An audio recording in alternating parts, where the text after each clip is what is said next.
इलाज के दौरान मृत्यु हो गई, तब परिजन उसके बिल के लिए आए तो उनका बिल 65,000 रुपये बना हुआ था, जिसको डॉक्टर ब्रजमन बेनीवाल जी के द्वारा 40,000 रुपये कर दिया गया। फिर बाकी बचे हुए 10,000 भी नहीं देने को कहा गया था। पर हम बड़े दुख के साथ कह रहे हैं कि कुछ चैनल्स एवं कुछ यूट्यूब चैनल, कुछ मीडिया के माध्यम से इसे गलत तरीके से दिखाया जा रहा था और हमें डेड बॉडी देने के एवज में मरीज से पैसे मांगे जा रहे हैं। पर ऐसे इस बात से पूरा चिकित्सालय परिवार आहत है। हम सभी मीडिया कर्मियों से करबद्ध निवेदन करते हैं कि किसी भी एक पक्ष का न सुनकर सभी को सुने और ये सही रहेगा। मैं एक और बात बताना चाहूँगा कि ये सरकार की तरफ से एक प्रावधान है कि जब भी किसी अस्पताल में आईसीयू में इलाज के दौरान किसी की मृत्यु होती है तो उसकी डेड बॉडी को उसी चिकित्सालय में मोर्चरी में शिफ्ट किया जाता है और यदि उस चिकित्सालय में मोर्चरी नहीं हो तो उसके पास के जहां भी चिकित्सालय में मोर्चरी हो वहां शिफ्ट किया जाए जल्द से जल्द, ताकि बॉडी डिकम्पोज ना हो और उसके पोस्टमार्टम में भी कोई दिक्कत ना आए। पर हमारे वाले केस में 12 घंटे तक बॉडी आईसीयू में रखी और जिससे बाकी मरीजों को भी संक्रमण का खतरा रहा और फिर प्रशासन के सहयोग से बॉडी को शिफ्ट किया। हम इस केस में मैं सिर्फ इतना ही कहना चाहूँगा आपसे, हम पूरा चिकित्सालय परिवार ईश्वर से प्रार्थना करता है कि इस दुख की घड़ी में मृतक के परिजनों को दुख सहने की साहस प्रदान करें और आप सब मीडिया कर्मियों से भी तथ्यात्मक रिपोर्ट की सहयोग की आशा करते हैं। मैं बड़े दुख का विषय है कि बिना किसी तथ्यों के जिस तरह से मीडिया में और न्यूज़पेपर्स में जो दिया गया है वो एक तरफ सोच के एक तरफ का बयान लेके ही दिया गया है। जैसा अभी ओपी सोलंकी साहब ने बताया कि मृतक जो है वो एडमिट था, उसके पैसे भी माफ़ किए गए, उसके बावजूद भी इस तरह से लोगों को इकट्ठा होना, हॉस्पिटल के बाहर बैठना, धरना देना, मैं समझता हूँ ये एक अच्छी परंपरा नहीं है। डॉक्टर निर्भीक होकर के कैसे काम करेगा? स्वच्छ वातावरण में ही काम कर सकता है, सत्य मन से काम कर सकता है, लेकिन यदि दबाव में आएगा तो काम कैसे हो सकता है? आप मीडिया कर्मी हैं, आप लोगों की बहुत बड़ी अहम भूमिका है। आप हमारी बात सुनिएगा और दोनों पक्षों को देखें। आप एक पक्ष को देख करके या सुन के जिस तरह से हमारे अगेंस्ट में जो निर्णय लेते हैं और लिख देते हैं, उससे हमें बहुत ज़्यादा तकलीफ होती है। हम आपसे ये हमेशा अपेक्षा रखेंगे, आप दोनों तरफ का सुने, डॉक्टर की भी सुने आप कम से कम। तो इस कंडीशन में मतलब उसने किया है, कैसे काम किया है, ये सारी चीज़ें देखें और हमें भी सहयोग करें और मैं इतना चाहता हूँ। उनकी शिकायत हो सकती है, अभद्र व्यवहार हुआ तो उस शिकायत का उचित मंच पे वो शिकायत दर्ज करवाएं। नहीं, मैं कह रहा हूँ ऐसा कुछ हुआ था कि क्या बात थी, कुछ ऐसा मैटर क्या था? मैटर क्या था? ऐसा नहीं हुआ। डॉक्टर साहब के घर पहुंच गए थे जो भी अटेंडेंट थे। डॉक्टर साहब सुबह राउंड लेके गए हैं, सारा समझा के गए हैं भी कंडीशन पेशेंट की सीरियस है, अगर आप लेके जाना चाहते तो ले जा सकते हो। रात को भी जब भर्ती किया था उसको तो घर वालों को समझाया था। वो हमारे साथ डॉक्टर दिलीप यादव जी हैं, उनके वो रिश्तेदार थे, उन्होंने फोन किया नहीं वो आप रखो, जो भी बेस्ट पॉसिबल है वो करो, तो उन्होंने भर्ती कर लिया। उनके उसी टाइम वो उनको रेफर करने वाले थे क्योंकि पेशेंट रखने वाला नहीं था, सीरियस था ज़्यादा। फिर अगले दिन समझा दिया, 10 जनों के फ़ोन भी आ गए क्योंकि कोला का लोकल मरीज था, तो 10 लोगों ने फ़ोन किया डॉक्टर साहब को, तो डॉक्टर साहब भी उससे इरिटेट हो गए। जब उसके मामा या जो भी हैं वो आए, घर पे गए, तो उन्होंने वहाँ कुछ ऐसी बातें बोली कि डॉक्टर तो कसाई होता है, ऐसा कुछ। तो वे भी डॉक्टर साहब को सुना या जो भी उन्होंने कहा सर आपको अगर ठीक नहीं लग रहा तो आप मरीज को अपने हायर सेंटर ले जा सकते हो। अगर हमारे पे भेद नहीं है, अगर आपको हमारे पे विश्वास नहीं है तो हम इलाज नहीं कर सकते आपको मरीज का। तो उसके बाद में उनकी आपस में थोड़ी वहाँ जो भी हुई, वापस आ गए। डॉक्टर साहब ने कहा भी पेशेंट को रेफर कर दो, घर वाले संतुष्ट नहीं है। तो उसके घर वाले वापस डॉक्टर साहब के पास गए कि सर वो तो ऐसे ही है, उससे कोई लेना देना है, आप हमारी तरफ देखो, उस मरीज का इलाज करो, हम ले जाने के लिए कैपेबल नहीं है, आप जैसा भी कर रहे हैं वो ठीक है। हम लोगों ने उसका कंसेंट लिया, उसके बाद भी हम लोग रेफर कर रहे हैं, आप नहीं लेके जा रहे हो, इस पर आपको साइन करना हो। तो उन्होंने किया था, सारा कुछ हो गया था। उसके बाद बात वहाँ खत्म हो गई। अगले दिन डेथ के बाद वो बंदे आते हैं, हमें ये कहते हैं कि कल तो उन्होंने हमारे से पैर पकड़वाए हैं, आज हम उनके पैर पकड़वाएंगे, डॉक्टर साहब को बुलाओ। तो ये तो मुझे लगता नहीं कहीं कुछ जायज़ चीज़ है। नहीं, ऐसा कुछ हुआ था क्या कि पेशेंट्स के जो हैं परिजन उनको कहा था माफी मांगे? नहीं, ऐसा कुछ नहीं हुआ था, वो खुद ही गए थे। डॉक्टर साहब ने भी, आप लोगों को विश्वास नहीं है हमारे पे तो आप जाओ, पेशेंट को हम रेफर कर देते हैं हायर सेंटर आपके जो भी है जैसे। तो उन्होंने कहा कि नहीं डॉक्टर साहब आप यहीं रखो, गलती होगी हमारे से, जो भी आपके साथ बदतमीजी करके गया उसके लिए हम माफी मांगते हैं। तो ये तो नॉर्मल चीज़ है। आज अगर मेरा भी मरीज है तो रिश्तेदार आया, मरीज के साथ अगर डॉक्टर के साथ वो माथापच्ची करके गया तो मैं तो जाके बोलूँगा डॉक्टर साहब ठीक है। वही चीज़ है, मुझे पता नहीं और कुछ हुआ होगा। इस बात को कुछ जो असामाजिक तत्व जो हर जगह हर धरने में आपको मिलेंगे, कॉमन मिलेंगे। आप सबकी सीसीटीवी फुटेज, आप भी वीडियो बनाते हो, सारे जब पुराने वीडियो है उन वीडियो को आप उठा के देखोगे तो कुछ असामाजिक तत्व है जिनका काम यही है। बिल के मांगा गया था डेड बॉडी देने से पहले? नहीं, बिल के लिए उनको 65,000 रुपये का बिल बना था, उनको कहा गया था 40,000 रुपये जमा करा हुआ। तो उन्होंने 30 तो सुबह जमा करा दिए थे, 10,000 रुपये बचे हुए थे। वो लड़का में भी जमा भी करा रहा था। उसके बाद में उसके पास किसी का फोन आया कि बिल नहीं जमा करा रहे हैं। मैं देखता हूँ, फिर मेरे पास फोन किया, मैं गाँव जा रहा था, वहां से वापस आया पीलीभंगा से। उसके बाद में तो सारा घटनाक्रम चला ही था। मतलब परिजन झूठ बोल रहे थे सब कुछ? अब ये आप परिजनों से बात कर सकते हो, हमने हमें जो पता है। हमने उनका की थी कहना बात। था कि 30,000 हमने दे दिए, 20,000 एक दिए, 10,000 फिर नहीं, देखो मेडिसिन जो मेडिकल से दवाई लेके आ रहे हैं वो तो अपना लेके आए थे। हमारे अस्पताल के अंदर उसके मरीज के 30,000 रुपये, वो भी 21 तारीख को मरीज भर्ती हुआ था, 19 तारीख को सीरियस मरीज था, वेंटिलेटर पे था, जिसका रोजाना का ऑक्सीजन का खर्चा 8 से 10,000 रुपये है। बाकी दवाइयां अलग है, वहाँ मशीनों का उनका चार्जेस अलग है।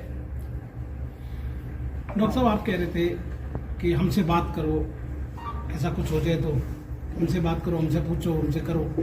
आपने भी कहा थोड़ी देर मेरा ये था कल खबर बनाने से पहले बात सुनिए आप ध्यान से थोड़ी सी। हाँ। आप सारे डॉक्टर से बैठे हैं, कल भी डॉक्टर साहब से बात करने का प्रयास किया गया, परंतु डॉक्टर साहब ने फोन नहीं उठाया, ना ही बात करी।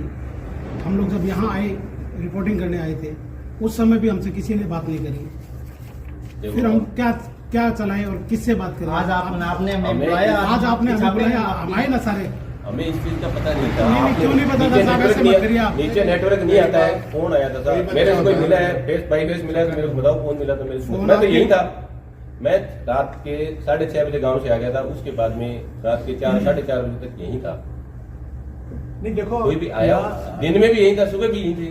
तो ब्लेम मत करो साहब, हमने फोन किया सुनिए, है। सुनिए। नहीं हो सकता आपने किया कपिल होगा। जी, मैंने ये कहा कि हम आप कह रहे हैं कि निकले यार। इलाज के दौरान मृत्यु हो गई, तब परिजन उसके बिल के लिए आए तो उनका बिल 65,000 रुपये बना हुआ था, जिसको डॉक्टर ब्रजमन बेनीवाल जी के द्वारा 40,000 रुपये कर दिया गया। फिर बाकी बचे हुए 10,000 भी नहीं देने को कहा गया था।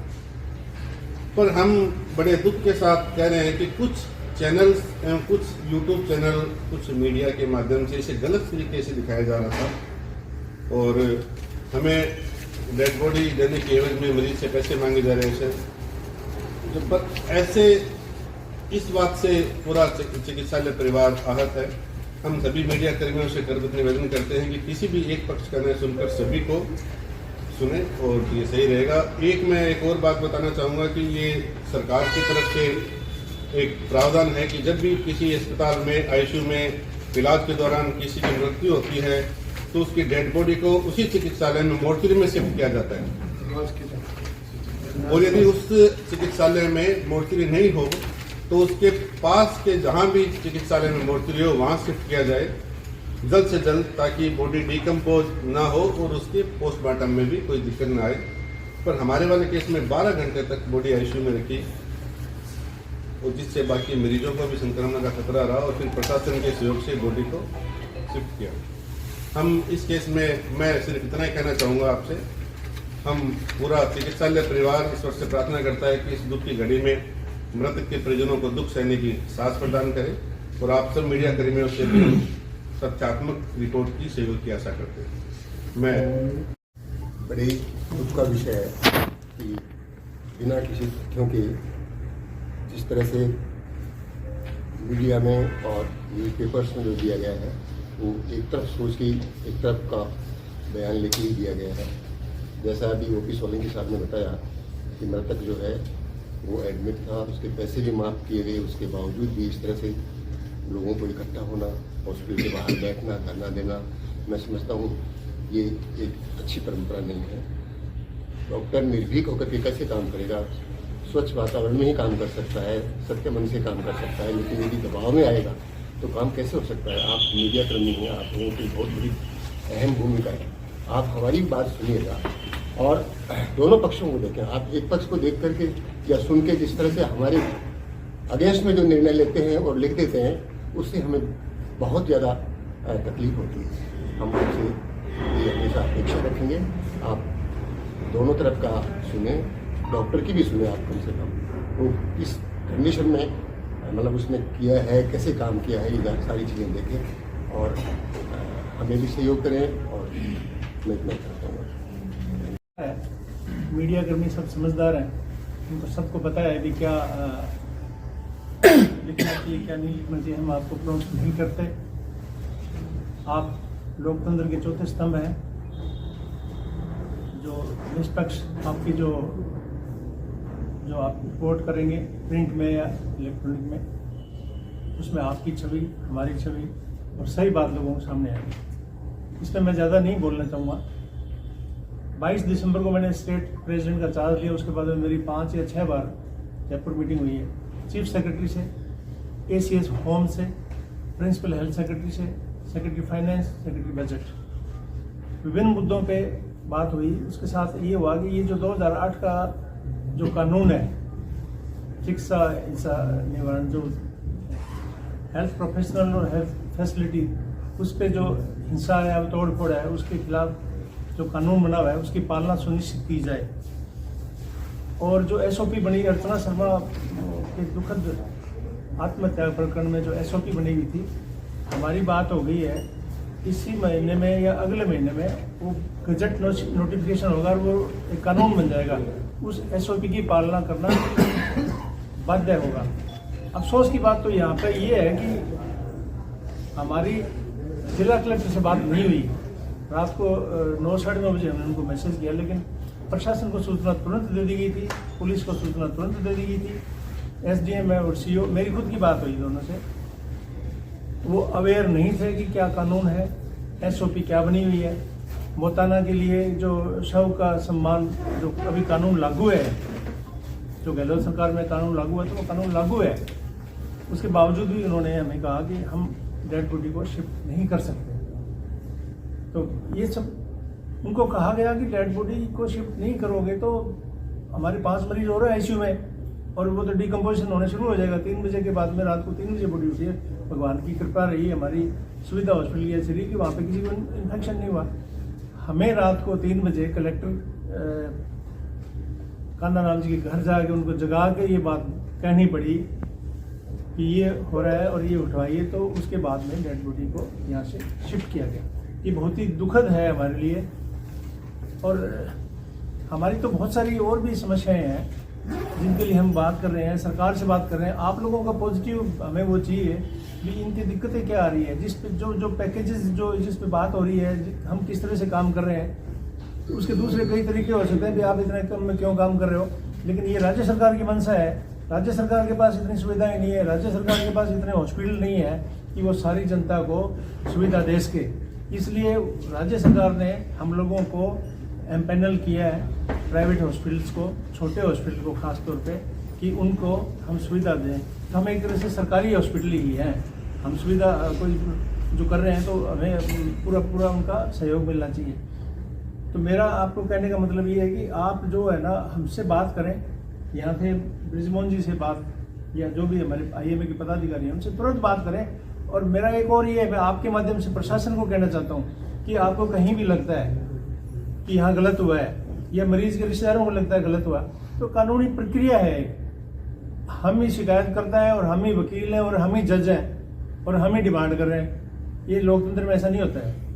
आपको शिकायत है, रात को जो घटना हुई इसमें किसी को किसी डॉक्टर से इलाज में शिकायत थी, तो सीधे जाएं, आप अपनी शिकायत देवें थाने में या जहाँ भी उचित माध्यम पे शिकायत देवें, उचित जगह पे। और उसकी एक प्रक्रिया है कि अगर किसी की डेथ हो गई है तो 174 में उसकी मर्ग दर्ज होगी, उसके बाद में उसका पोस्टमार्टम होगा। एक्सपर्ट की कमेटी तय करेगी कि उसमें कोई गलती हुई है या नहीं हुई है। अगर गलती, हम तो कहते ही नहीं कि भाई छोड़ो, अगर गलती हुई है तो हमें सजा मिले, लेकिन आप खुद ही डिसाइड थोड़ी कर लेंगे। तो ये बहुत ही हम सब लोग मैं पूरे प्रदेश में घुमा हूँ, देश के भी कम से कम 50 जगह पर गया हूँ। इस समस्या से हम सब जगह जूझ रहे हैं। डॉक्टर भयभीत होकर काम कर रहा है। इस तरह के मरीजों को लेने में आगे से मुश्किल आएगी हमें। उसका नुकसान किसको होगा? मरीजों को। अल्टीमेटली जो पेशेंट यहाँ बेनीवाल हॉस्पिटल या प्रताप सिंह बोस के हॉस्पिटल या किसी भी हॉस्पिटल में जो मैनेज हो सकता है, जो उसका क्रिटिकल पीरियड होता है 2 घंटे 4 घंटे, एक्सीडेंट में 1 घंटे, वो पीरियड निकल जाएगा, मरीज की जान नहीं बचेगी। तो डॉक्टर को भयमुक्त वातावरण देना सरकार की प्राथमिकता होनी चाहिए और हम हमारी मांग को बार बार सरकार के सामने रखेंगे और सरकार को भी संवेदनशीलता दिखानी पड़ेगी। नहीं तो आर्टिस्ट आंदोलन देश में वाई हुई। राइट टू हेल्थ, बिल्कुल राइट टू हेल्थ होना चाहिए, लेकिन आप राइट टू हेल्थ, आपके पास सुविधा नहीं है, साधन नहीं है, प्राइवेट हॉस्पिटल लाते रहे हो। 2.5 लाख लोग हमारे हॉस्पिटल के जो स्टाफ और डॉक्टर्स